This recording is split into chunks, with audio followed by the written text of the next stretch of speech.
আজ আমার চাকরিটা চলে গেছে দোস্ত, মনটা খুব খারাপ। কি কথা করছো রে?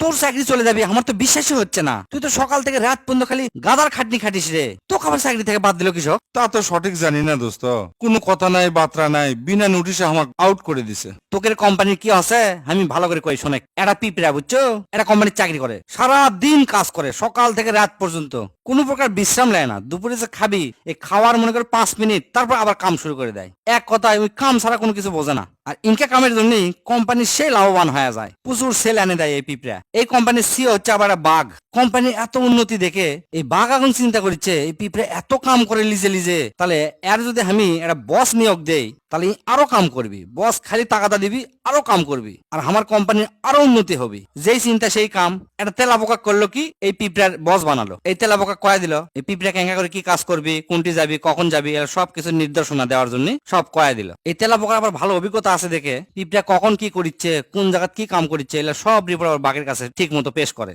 করতে করতে এই তেলাপোকা চিন্তা করছে আমার একটা অ্যাসিস্ট্যান্ট দরকার। অ্যাসিস্ট্যান্টের জন্য এই বাঘের কাছে আবার দরখাস্ত করলো যে স্যার আমার একটা অ্যাসিস্ট্যান্ট দরকার, আমার কাজের তো খুব চাপ, আমাকে একটা অ্যাসিস্ট্যান্ট দেন। সে অ্যাসিস্ট্যান্ট আবার সুন্দর কাম শুরু করে দিল। সেটা ভালো ভালো রিপোর্ট আবার বাঘের কাছে পেশ করে। বাঘ তো পায়া মহা খুশি।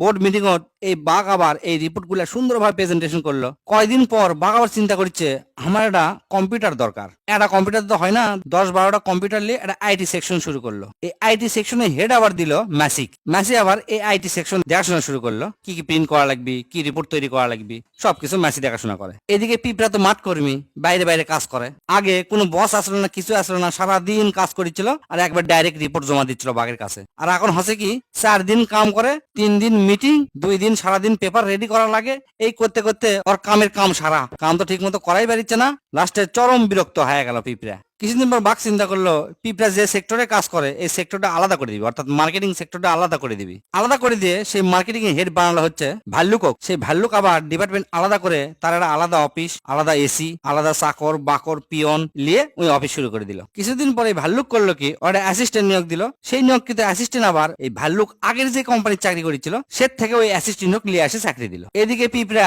আগে খুব আনন্দে কাজ করেছিল, মহা আনন্দে। এখন তো কাম করারই পারে না, সারাদিন রিপোর্ট আর লেখালেখির চিন্তায় ওর দিনই পার হয়ে যায়। এদিকে আবার পিঁপড়া যে কাম করা পারছে না সেটা আবার বাঘের কাছে রিপোর্ট চলে গেল। কোম্পানির লস হওয়া শুরু করলো। বাঘ তো পিঁপড়ার উপর খুব মন খারাপ। পিঁপড়া কাম করা পারছে না দেখে কোম্পানিতে একটা বিশেষজ্ঞ নিয়োগ দিল। সেই বিশেষজ্ঞ হচ্ছে শিয়াল। শিয়াল তো মহাজ্ঞানী। শিয়াল আবার করে কি, পিঁপড়া প্রতিদিন ডাকে নিয়ে আসে কাম শিখায়, কেঙ্কা করে কাম করা লাগবি, কেঙ্কা করে কি করা লাগবি। এই ক্লাস করতে করতে পিঁপড়া আরো বিগড়ে উঠলো।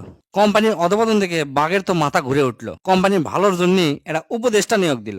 উপদেষ্টা হচ্ছে কুত্তা, ভালোবাসায় কুকুর। ই আবার পুরা কোম্পানি পর্যালোচনা করে দেখে কোম্পানির কামের থেকে কর্মী বেশি হয়ে গেছে। সেই কথা আবার বাঘের কাছে পেশ করলো যে স্যার এই কোম্পানির তো কর্মী বেশি হয়ে গেছে, কর্মী এখন ছাঁটাই করা লাগবে। এখন তুই ক এই কোম্পানির প্রথম কর্মী ছাঁটাই কে হলো?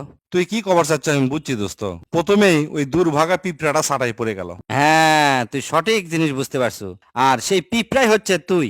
আর ইনকা করেই এটা কোম্পানির দেউলিয়া হয়ে গেল। একটা কোম্পানি চালাতে গেলে তুই যতই ম্যানেজমেন্ট দিয়ে না কেন, যারা হচ্ছে যে কোম্পানির প্রাণ, তার কখনো বিরক্ত করা যাবে না। তাকে কামের স্বাধীনতা দেওয়া লাগবে। ইচ্ছা মতো তারা সারা মাস কাম করবি, কোনো সমস্যা নাই। মাস শেষে খালি হিসাবটা বুঝে নেওয়া লাগবে, কিসের রিপোর্ট আর কিসের কি। যত রিপোর্ট লেখালেখির কাম দিব তত ওর কামের ক্ষতি, কোম্পানির ক্ষতি। তুই একবার 100% কথা কছু রে। আর এই সেম টু সেম কাম আছে আমাকে অফিসত। তাহলে তুই আমার কাছ থেকে আজকাল লেখেলে এই কোম্পানি সর্বোচ্চ আর 1 বছর যাবি, তারপর বন্ধ হয়ে যাবি। এই ভিডিওটা সর্বোচ্চ শেয়ার করে সকলকে জানিয়ে দেন যেন সারা বাংলাদেশের প্রতিটা কোম্পানির উন্নতি হয়।